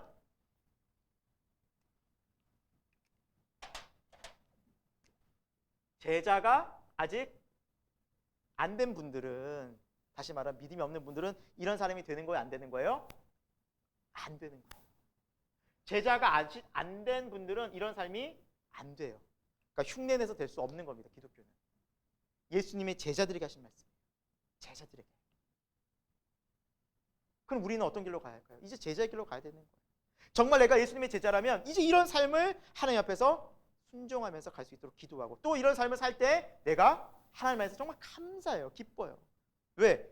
내가 다른 사람을 용서하고 싶다고 용서가 됩니까? 용서할 수 있다는 건 얼마나 큰 놀라운 능력이에요. 여러분, 다른 사람을 진짜 이렇게 용서하고 또 배려하고 생각할 수 있는 마음이 우리 이기적인 본심이 됩니까? 불가능해요. 나를 바꿔주셨잖아요. 이 됐다는 것이 얼마나 은혜인지 몰라요. 오히려 감사하게 돼요. 기뻐하게 돼요. 그리고 그렇게 용서하며 사는 삶이 훨씬 더 마음이 평안해요. 여러분, 누군가 용서하지 않고 마음에 품어보십시오. 잠이 옵니까? 저도 잠이 잘 안 오더라고요. 화가 나고 분노하고 계속 기도하는 거죠. 하나님 용서하게 도와줘. 하나님 도와달라고. 제 옛 모습이었으면 아마 불면증에 걸렸을 겁니다. 그러나 하나님이 은혜를 주시고 용서하게 주셨으니 이런 삶을 살게 된 것이었습니다. 뿐만 아닙니다. 세상은 염려와 근심과 걱정이 많은 세상 속에 예수님 말씀하시죠. 들의 백합화를 보라. 공중에 나는 새를 보라. 심지도 않고 거두지도 않지 내가 다 먹이지 않는다. 제가 오늘 이 말씀 준비하면서 위에 산책 돌았는데요. 까치 한 마리가, 제가 이제 밥을 먹고 이렇게 놀고 있는데 까치 한 마리가 막 먹는 걸 너무 맛있게 먹고 있는 거예요. 그 순간 하나님이 먹이시는구나, 진짜. 그 많은 풀밭에서 그 먹이를, 그러니까 하나님의 말씀이 탁 떠오르는 거야. 그래, 하나님도 저렇게 새 한 마리도 먹이시는데 우리가 하나님의 자녀가 뭘 걱정하고 살아가나, 계속 근심하고 살아가나. 여러분, 하나님의 말씀 가운데 우리가 살아갈 때, 순종할 때 아까 사단의 유혹도 이길 뿐만 아니라 원망과 불평과 때로는 우리가 세상 속의 분노 속에서 우리의 마음을, 우리의 시간을 허송세월하지 않을 수 있다는 거예요. 분노에 사로잡혀서, 근심에 사로잡혀서 우리가 얼마나 많은 시간들을 낭비합니까? 때로는 세상의 어떤 유혹과 재미에 빠져서, 그러나 그러지 않을 수 있다는 것이 바로 하나님 나라와 의를 우리에게 주셨다는 것입니다. 그래서 하나님 나라와 의가 먼저 생각나면서 그 모든 것들이 정리가 됩니다. 그래서 예수님 말씀하십니다. 너희는 먼저 그의 나라와 그의 의를 구하라. 그리하면 나머지 것들은 내가 채워줄 거다. 우리에게 분명한 목적 있는 삶을 알려주셨습니다. 그리고 산상수훈이 쭉 보면 황금률이라고 나와 있죠. 마태복음 7장 12절. 남에게 대접받고자 하는 대로 너희도 남을 대접하라. 대접받고자 하지 말고 남을 먼저 대접하라. 즉 다른 사람의 입장을 좀 생각해봐라. 여러분, 이 말씀 한마디가 우리의 삶을 다양한 많은 사람들의 인간관계 속에서 얼마나 많은 위로와 길을 제시해 줍니까? 막 비판하고 막 정죄하고 막 악하게 하다가, 그래, 입장 바꾸고 생각해보면 저 사람 기분이 어떨까? 마음이 어떨까? 하나님 그 말씀 주실 때 우리를 돌아보게 되는 거울과 같은 말씀 아니겠습니까? 이것이 우리를 살리는 거예요. 그냥 시속 100km, 200km, 300km로 가는 우리의 강박함이 브레이크가 걸리는 겁니다. 그것이 말씀이라는 것이죠. 그것이 얼마나 우리 인생을 여러분 아름답게 건강하게 만들어가는지 모릅니다. 이 말씀은 우리를 살리는 것이지 결코 우리를 어렵게 만드는 것이 아니라 하나님의 자유의 말씀을 통해서 우리의 삶이 자유로워지고 풍요로워하는 것이지 우리에게 구속하고 또 우리를 힘들게 하는 것이 결코 아니라는 것입니다. 그래서 하나님의 말씀은 자유입니다. 이대로 살 수 있는 것이 우리가 정말로 행복하게 사는 길이라는 사실입니다. 사랑하는 여러분, 오늘 이 시간을 마치면서 여러분, 하나님의 말씀은 우리에게 진리이기 때문에 때로는 말씀이 부딪히고 이해가 되지 않아도 꼭 그 말씀을 한번 붙잡고 기도해 볼 수 있는 저와 여러분이 되길 소망합니다. 그리고 우리가 순종하기 어려운 것은 사실 우리가 하나님 뜻에 여전히 불순종하려는 우리의 자아가 강하기 때문입니다. 그래서 예수님께서 뭐라 말씀하시죠? 날마다 자기를 부인하고 나를 따르라. 날마다. 맞아요. 우리는 날마다 이런 자아를 십자가 앞에 계속 내어놓고 회개하지 않으면 삶을 살 수 없어요. 여러분, 우리가 다른 게 아니었어요. 우리가 이 기도가 필요했던 것이죠. 사랑하는 여러분, 오늘 이 저녁 시간에 여러분 오늘 하루를 돌아보면서 혹시 내 강박함과 또 내 자아가 살아서 하나님의 뜻과 말씀을 그렇게 거부하고 살아가고 있지 않은지 돌아봤으면 좋겠습니다. 분명 단언컨대 아무것도 느껴지지 않을 겁니다. 왜? 우리가 그만큼 아직 세상에 너무너무 많이 빠져있기 때문에. 포기하지 마시고 여러분 계속 집중해서 기도하면서 하나님의 마음 또 예수 그리스도를 더 알아가는 저와 여러분, 그리고 하나님 나라가 경험되어지는 우리 모든 성도들이 되기를 간절히 축원드립니다. 함께 기도하겠습니다. 하나님 아버지, 오늘 이 시대를 살아가는 우리들은 많은 걱정과 염려들이 또 두려움들이 참 많이 찾아올 때가 많습니다. 하나님을 믿고 예배를 드리고 기도를 한다고 하면서 때로는 우리 마음 한켠에 우리의 정욕과 우리의 욕심과 우리의 뜻을 더 관철시키려고 했던 적이 너무나 많음을 고백합니다. 사랑하는 주님, 우리가 입술로만 주님을 믿는다고 말하는 자들이 되지 말게 하여 주옵소서. 사랑하는 주님, 우리가 형식적으로만 예배를 드리고 내가 예배를 드렸다고 말하는 바리새인들이 되지 말게 하여 주옵소서. 사랑하는 주님, 우리가 기도를 드리면서 그 기도가 형식적으로 끝나지 말게 하여 주옵소서. 우리의 삶의 기도에, 예배에, 삶의 자리에, 우리의 생각 속에 예수님을 진정으로 생각하고 묵상하고 순종하는, 회개하는 살아있는 믿음, 하나님 나라가 우리 안에서 성취되어지는 깨어있는 믿음이 되게 하여 주옵소서. 이 모든 말씀을 살아 역사하시는 예수 그리스도의 이름으로 기도드립니다. 아멘. 감사합니다. 여러분 수고하셨습니다. 네.